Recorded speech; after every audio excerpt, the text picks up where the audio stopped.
베데스다 못은 예루살렘 성 양문 곁에 위치하고 있습니다. 근데 이 양문은 예루살렘 성의 여러 문들 가운데 굉장히 중요한 문으로 성경이 취급하고 있습니다. 왜냐하면 하나님 앞에 드리는 제사와 직결된 문이기 때문에 그래요. 이 양문은 성전 북쪽에 자리를 하고 있는데, 북쪽에서 내려오는 이 기드론 골짜기에 그 물을 베데스다 못으로 끌어들여 만든 일종의 담수 못이 이 베데스다 연못입니다. 기드론 골짜기를 타고 흐르는 그 강물을 끌어들이고 막아서 사용했기 때문에 베데스다 못의 그 길이가 약 100m 정도 되고 폭이 약 60m, 그리고 그 베데스다 못의 깊이는 약 7m 정도 됩니다. 그러니까 지상에서 그 베데스다 못으로 내려가려면 24개의 계단을 밟고 내려가야 되는 이런 구조, 이런 크기의 못이 바로 요한복음 5장에 나오는 베데스다 못입니다. 그곳에 많은 병자들이 모여 있었습니다. 이 병자들이 그곳에 행각을 세우고 행각에 기거했습니다. 행각은 오늘날 우리의 정자와 같은 곳, 일종의 텐트와 같은 것입니다. 그 못을 중심으로 해서 못가에 여러 행각들을 세워두고 그곳에서 비를 피하고 바람을 피하면서 이들은 베데스다 못에서 치료를 받기 위해 모여 있었지요. 3절과 4절 말씀을 보면 그 안에, 그 행각 안에 많은 병자, 맹인, 다리 저는 사람, 혈기 마른 사람들이 누워 물의 움직임을 기다리는, 이는 천사가 가끔 못에 내려와 물을 움직이게 하는데, 물이 움직인 후에는 먼저 들어가는 사람은 어떤 병에 걸렸든지 낫게 되밀어라. 이런 속설, 이런 전해 내려오는 이야기가 있습니다. 그래서 성경이 특별히 이 부분을 괄호, 그것도 대괄호로 묶어 놓았던 거죠. 그 사람들이 모인 이유는 이렇게 전해 내려오는 이야기 때문이다. 그런데 거기에 38년 동안 병을 앓던 병자가 있었습니다. 5절 6절 말씀을 보면 거기 38해 된 병자가 있더라. 예수께서 그 누운 것을 보시고 병이 벌써 오랜 된 줄 아시고 이르시되 네가 낫고자 하느냐. 그런데 이 사람은 예수께서 낫고자 원하느냐라는 이 질문대로 그는 예수에 의해서 나음을 입습니다. 8절에서 9절 말씀을 보십시오. 예수께서 이르시되 일어나 네 자리를 들고 걸어가라 하시니 그 사람이 곧 나아서 자리를 들고 걸어가니라. 이날은 안식일이니. 대단히 아름다운 그림입니다. 38년 동안 병을 앓던 사람이 그곳에서 예수를 만나 예수에 의해 38년 동안의 질병의 묶임이 풀어지고 나음을 입었다. 이것이 베데스다가 보여주는 그림이에요. 그런데 이것이 화근이 됩니다. 안식일에 예수님이 그 병자를 고쳐주셨다는 것, 이것을 문제 삼는 이들이 일어납니다. 10절 말씀을 보시면 유대인들이 병 나은 사람에게 이르되 안식일인데 네가 자리를 들고 가는 것이 옳지 아니하니라. 이들이 누구냐? 성경은 유대인이라고 부르고 있습니다. 이 기득권 세력인 유대인들이 38년 동안 질병에 묶여 있다가 노임을 받은 사람, 얼마나 기뻤겠습니까? 그는 예수의 말씀하신 대로 그가 깔고 있던 그 자리를 정리해서 보찜을 사고 그 자리를 들고 일어나 걸어갔습니다. 그럴 때 이들은 그것이 옳지 않다라고 그를 공격합니다. 뿐만 아니라 나음을 입은 사람을 공격할 뿐만 아니라 그를 낫게 해준 예수를 핍박하기 시작합니다. 16절 말씀인데 그러므로 안식일에 이런 일을 행하신다 하여 유대인들이 예수를 박해하게 된지라. 그러지 않아도 예수가 눈에 가시였습니다. 사람들이 예수에 의해 문제를 해결 안 받고 사람들의 관심이 이 예수에게로 모여지고 있는 그때 예수께서 안식일 날 이 병자를 고쳤다는 것, 이것이 빌미가 되어 이들은 예수를 박해하기 시작하는데, 예수를 핍박하고 박해하는 것을 넘어서 이들은 예수를 죽이기로 결심을 합니다. 18절 말씀을 보면 유대인들이 이로 말미암아 더욱 예수를 죽이고자 하니, 이 표현을 잘 보십시오. 이로 말미암아 더욱 예수를 죽이기로 했다. 그러니까 이들은 이미 예수를 없애기로 마음을 먹고 있었던 겁니다. 그런데 안식일에 병자를 고치는 이 일이 발생하자 하루빨리 한시바삐 예수를 죽여 없애자. 이유는 안식일을 범했을 뿐만 아니라 하나님을 자기의 친아버지라 하여 자기를 하나님과 동등으로 삼으심이러라. 여러분, 우린 여기서 이 베데스다의 두 개의 그림을 볼 수 있습니다. 하나는 예수님께서 그 베데스다에 모여서 은혜를 기다리고 자비를 기다리던 사람들에게 그 자비를 베풀어 그를 병낫게 해주신 지극히 정상적인 그림을 하나 볼 수 있고, 또 하나의 그림은 병 나은 사람의 기쁨과는 아랑곳 없이 38년 된 그의 인생이 새로워졌다는 데는 전혀 관심이 없이 안식일이라고 하는 이 하나를 붙들고 병 나은 사람을 공격하고 그를 병나 새로운 삶을 살게 해주신 예수를 죽이려고 결심하는 베데스다의 또 하나의 장면을 볼 수 있습니다. 저는 이것을 두 개의 베데스다라고 이름을 붙여 보았습니다. 왜 이것을 우리가 오늘 주목하려고 하느냐? 이것이 우리에게도 이 두 개의 베데스다가 동시적으로 우리의 삶의 현장에서 우리의 신앙생활에서 일어날 수 있다는 가능성 때문에 그렇습니다. 아니, 가능성이 아니라 우리도 모르는 사이에 우리 속에 두 개의 베데스다가 작동하고 있다는 거예요. 교회 생활을 하면서도 신앙생활을 하면서도 우리는 이 두 개의 베데스다를 동시에 품어 안고 신앙생활을 하고 교회 생활을 한다는 것입니다. 이 두 개의 베데스다, 이 베데스다를 첫째로 이렇게 이름 붙일 수 있습니다. 하나는 은혜의 베데스다요, 또 하나는 율법의 베데스다이다. 이렇게 이름을 붙일 수가 있습니다. 9절 말씀을 다시 보면 기록이 참 묘하게 되어 있습니다. 그 사람이 곧 나와서 자리를 들고 걸어가니라. 여기까지가 지금 1절에서부터 쭉 이야기되어져 왔던 이 베데스다 사건의 결론인 듯합니다. 그런데 이날은 안식일이니, 이 구절이 이 베데스다 사건의 대단히 중요한 구절입니다. 베데스다라고 하는 말은 베이트, 집이라고 하는 말과 헤세드, 자비, 은혜라고 하는 말이 합쳐져서 자비의 집, 은혜의 집이라는 이야기입니다. 이곳에 모인 사람들은 어떠냐? 자신들의 문제를 해결하기 위해서 자신들이 그 문제를 해결할 수 없기에 능력도 없고 방법도 모르기 때문에 그곳에서 이 헤세드의 은혜를 입기 위해, 자비를 입기 위해 지금 그곳에 모여 자비를 기다리고 있는 사람들입니다. 그런데 이곳에 등장한 예수님의 관심은 치료받기 위해 모여 있는 그 사람들이 예수님의 관심이었어요. 어떻게 하면 이 사람들을 고칠까? 이 사람들의 소원을 어떻게 내가 이루어 줄까? 이 사람들이 얼마나 힘들고 어려운 세월을 살았을까? 베데스다에서 은혜를 기다리는 사람들이 예수님의 관심이었어요. 그러니까 예수님은 그들을 치료하고 살리려는 것이 예수님의 관심이었는데, 유대인들의 관심은 뭡니까? 안식일이라고 하는 이 계명, 율법이 지켜지느냐 지켜지지 아니하느냐, 이게 그들의 관심이었어요. 그러니까 지금 본문의 베데스다는 은혜와 율법이 대립되고 있습니다. 에베소서 2장 8절 말씀을 보면 너희는 그 은혜에 의하여 믿음으로 말미암아 구원을 받았으니, 은혜가 하는 일이 뭐냐? 은혜는 죄로 인하여서 죽었던 자들, 죄로 인하여서 저주에 놓였던 자들, 그들을 그 죽음과 저주에서 풀어 그들을 구원의 자리에 이르게 하는 것, 다시 살리는 것, 이게 은혜예요. 그런데 율법이 하는 일은 뭐냐? 율법이 하는 일은 정죄하는 일을 합니다.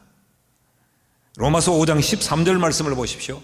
죄가 율법이 있기 전에도 세상에 있었느나 율법이 없었을 때는 죄를 죄로 여기지 아니하였느니라. 그러니까 율법의 기능이 뭐냐? 율법의 기능은 이 율법의 카드를 갖다 대면서 넌 이게 죄야, 또 너는 이것이 죄야, 너는 이름으로 죄인이야. 그래서 사람들을 죄 아래 묶어버리는 것, 이게 바로 율법이에요.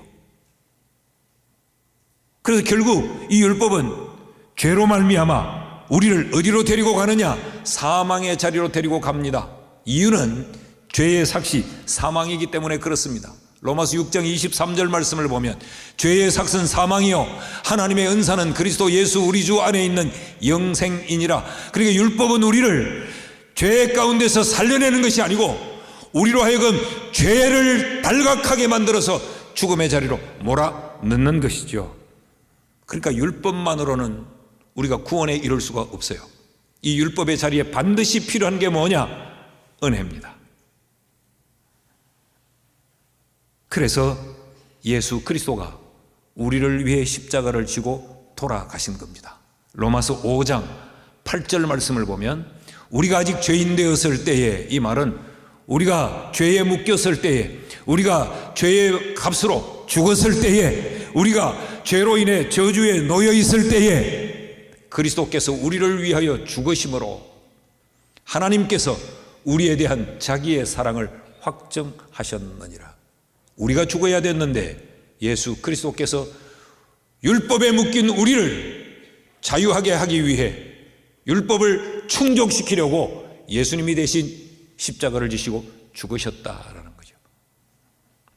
이 은혜가, 십자가에서 베풀어졌던 이 은혜가 오늘 이 베데스다 현장에서 베풀어지고 있습니다. 8절 말씀을 다시 보면 예수께서 이르시되 일어나 네 자리를 들고 걸어가라. 지금 이 베데스다 사건을 통해서 주님은 우리에게 이렇게 말씀하고 싶은 겁니다. 너희가 율법에 묶여있는 존재가 아니라 은혜로 말미암아 다시 살아난 존재이므로 너희도 은혜로 살아야 해라는 것입니다. 혹시 우리의 신앙생활에 이 은혜와 율법이 공존하고 있지는 않습니까?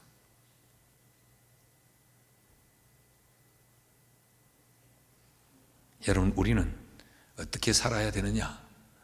은혜로 살아야 합니다.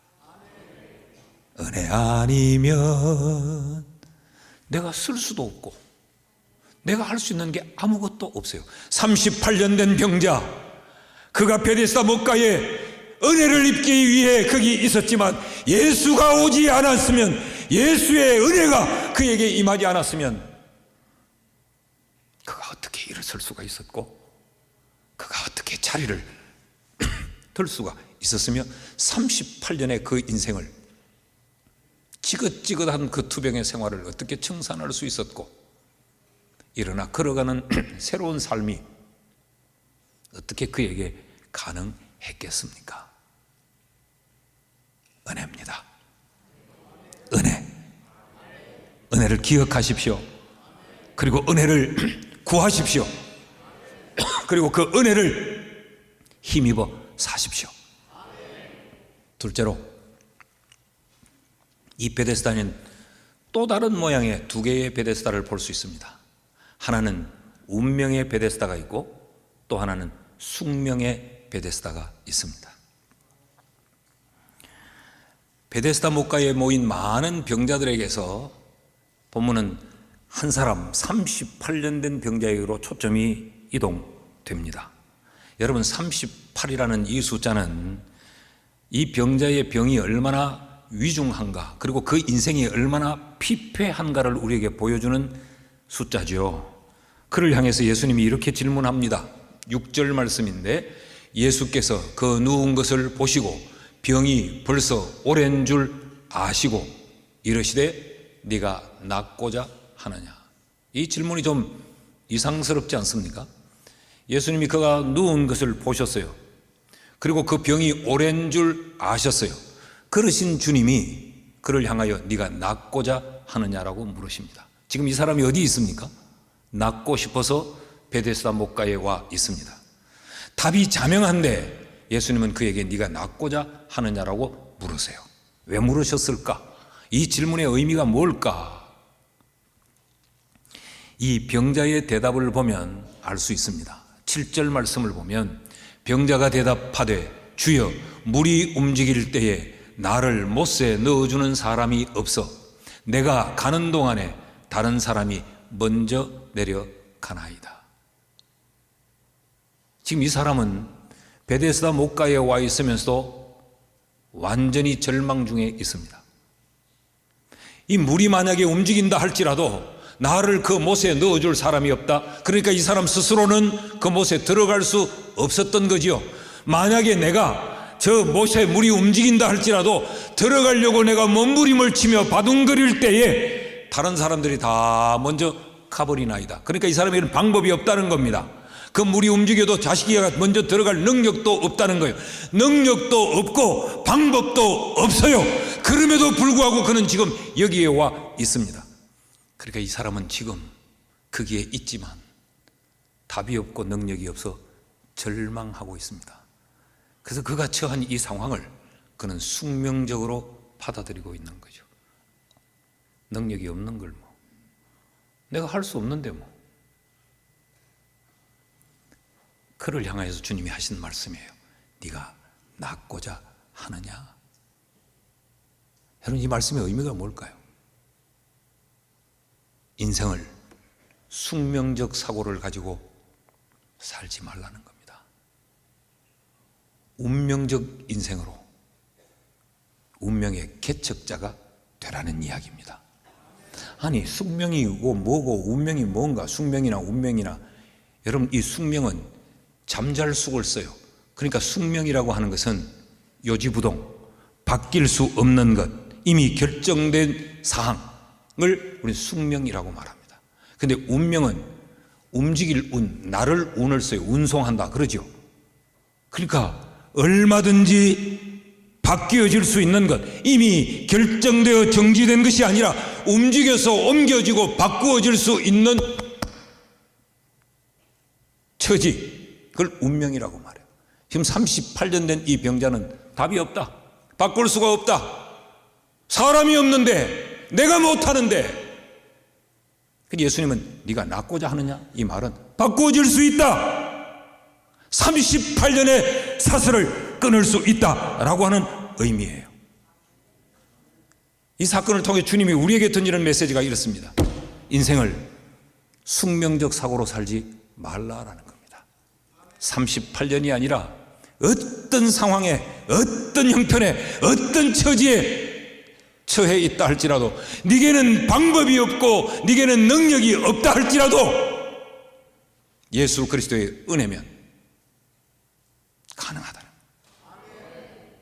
셋째로, 오늘 이 베데스다에서 우리는 또 다른 형태의 베데스다 또 둘을 볼 수 있어요. 하나는 요행의 베데스다와 하나님의 은혜를 구하며 도전하는 도전의 베데스다를 볼 수 있습니다.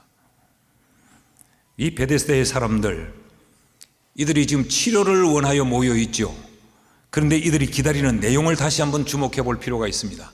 3절 4절 말씀을 보면 그 안에 많은 병자, 맹인, 다리 저는 사람, 혈기 마른 사람들이 누워서 물의 움직임을 기다리는데, 이는 천사가 가끔 못에 내려와 물을 움직이게 하는데, 움직인 후에 먼저 들어가는 자는 어떤 병에 걸렸든지 낫게 되밀어라. 가만히 주목해 보면 이들이 기대하고 있는 것, 자 보십시오. 천사가 내려와서 물을 움직이게 한다. 여러분, 천사는 특정할 수 없는 실체입니다. 실체는 실체이나 우리가 특정할 수 없어요. 우리의 눈으로 볼 수 없어요. 영물이기 때문에. 이 천사를 기다리고 있는 거예요. 이 천사가 언제 내려와 물을 움직이게 한단다. 그래서 지금 이들은 그곳에 기다리고 있어요. 근데 천사가 내려오는데 언제 내려오느냐? 가끔 내려오는 거예요. 특정할 수 없는 시간입니다. 가끔이라는 것이. 그게 언제일지를 모르고 기약 없는 거예요. 내려와서 뭐 하느냐? 물을 움직이게 한다. 이것도 우리가 특정할 수 없는 현상입니다. 어떻게 하는지, 이 물을 막 끌어오르게 해서 막 넘치게 하는지, 물이 그냥 이렇게 빙그르르 돌리게 하는지, 막 소용돌이가 치면서 물이 아래로 빨려 들어가는지 알 수가 없어요. 그런데 그런 현상이 일어날 때 그 못에 가장 먼저 들어가는 사람이 병이 낫는데요. 앞서서 우리가 살폈죠. 7m 깊이입니다. 24개의 계단을 걸어 내려가야 됩니다. 그런데 여기 모인 사람들은 앞 못 보는 사람, 다리 저는 사람, 혈기 마른 사람, 38년을 드러누워 있는 사람, 이들에게 이것이 가능한 일입니까? 그런데 은혜의 집이라고 이름이 붙여져 있는데 1등만 혜택을 본답니다. 1등만. 여러분, 이거 얼마나 모순이에요. 그럼에도 불구하고 행각에 모인 사람들은 천사가 내려오기를 기다리고 있습니다. 그 가끔의 한순간을 기다리고 있습니다. 물이 어떻게 움직이는가를 지금 보기 위해 베데스다 연못을 주시하고 있습니다. 그러면서 언제일지 모르는 그 시간에 내가 1등이 되어야 하겠다고 하는 이 마음을 가지고 있습니다. 이것은 은혜를 기다리는 것이 아니고 이것은 요행을 바라는 기다림일 뿐입니다. 여러분, 요행과 은혜는 다릅니다. 우리는 많은 경우에 은혜를 요행과 혼동하는 경우가 굉장히 많아요. 교인들이 가끔 하나님이 은혜를 주셔야 되는데 어떤 은혜요? 하면 이런 요행을 기다려요. 또 어떤 분들은 하나님이 은혜를 주셔서, 그런데 가만히 들어보면 그건 은혜가 아니요. 은혜는 특정할 수 없는 실체로부터 오는 것이 아니에요. 은혜는 은혜의 수요자가 명확합니다. 그래서 막연한 대상을 향하여서 기다리는 것이 아니고 분명한 대상을 향해서 기다리고 분명한 대상에게 구하는 것, 그래서 분명한 대상으로부터 우리에게 수여되어지는 것, 그것이 은혜예요. 8절 말씀을 다시 한번 봅니다. 예수께서 이르시되 일어나 네 자리를 들고 걸어가라 하시니, 이런 은혜를 베푸는 그 대상자, 은혜의 수여자가 분명합니다. 예수 그리스도. 에베소서 2장 3절에서 5절 말씀을 보면요, 전에는 우리도 다 그 가운데서 우리 육체의 욕심을 따라 지내며 육체와 마음에 원하는 것을 하여 다른 이들과 같이 본질상 진노의 자녀였는데 긍휼이 풍성한 하나님이 우리를 사랑하신 그 큰 사랑을 인하여 허물로 죽은 우리를 그리스도와 함께 살리셨고, 이 말씀 좀 띄워놓지요. 가만히 보십시오. 누구로부터 은혜가 베풀어지느냐? 하나님으로부터. 근데 그 하나님이 왜 우리에게 은혜를 베푸느냐? 그 사랑 때문에. 하나님의 속성이 사랑이니까 그 사랑으로 말미암아 우리를 허물과 죄로 죽었던 자리에서 살려내셨다. 이게 은혜의 특성이에요. 은혜는 수여자가 분명하고 그 은혜는 그냥 막연하게 주어지는 것이 아니라 분명한 하나님의 약속 때문에 우리에게 주어지는 겁니다. 그러니까 우리는 멍 때리고 기다리는 게 아니요, 막연하게 기다리는 게 아니요, 분명히 우리에게 은혜를 베풀 그 대상자를 향하여서 하나님의 약속을 근거해서 우리는 하나님의 은혜를 구하는 것입니다. 그래서 에베소서 2장 8절 9절을 보십시오. 너희는 그 은혜에 의하여 믿음으로 말미암아 구원을 받았는데 그 은혜가 뭐냐? 너희에게서 난 것이 아니요 하나님의 선물이라. 하나님으로부터 주어진 그 은혜, 그거로 인하여서 우리가 구원을 받았다라고 말합니다. 여러분, 은혜는 하나님의 성품이 녹아져 있어요.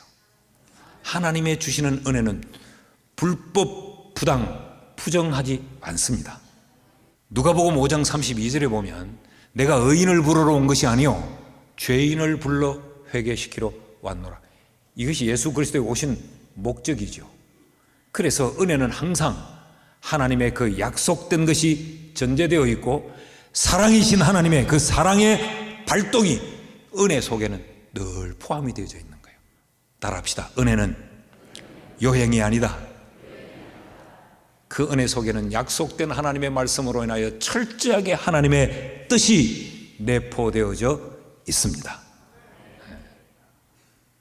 주님이 베데스다 연못가에서 요행을 기다리는 그들을 향해서 네 자리를 들고 일어나 걸어가라. 이 무슨 말씀입니까? 은혜여야 된다. 너도 포기하지 말고 여기서 요행을 기다리지 말고 예수 그리스도의 은혜를 사모하고 은혜를 덧입어 일어서라는 이야기죠. 여러분, 우리의 인생 요행을 바라면서 살지 맙시다. 율법이 아닌 은혜에 관심을 가질 수 있기를 축복합니다. 숙명이 아닌 운명의 인생을 개척할 수 있기를 축복합니다. 여러분, 요행이 아닌 은혜를 기대어서 은혜에 도전하는 그런 인생으로 우리 모두가 살 수 있기를 축복합니다.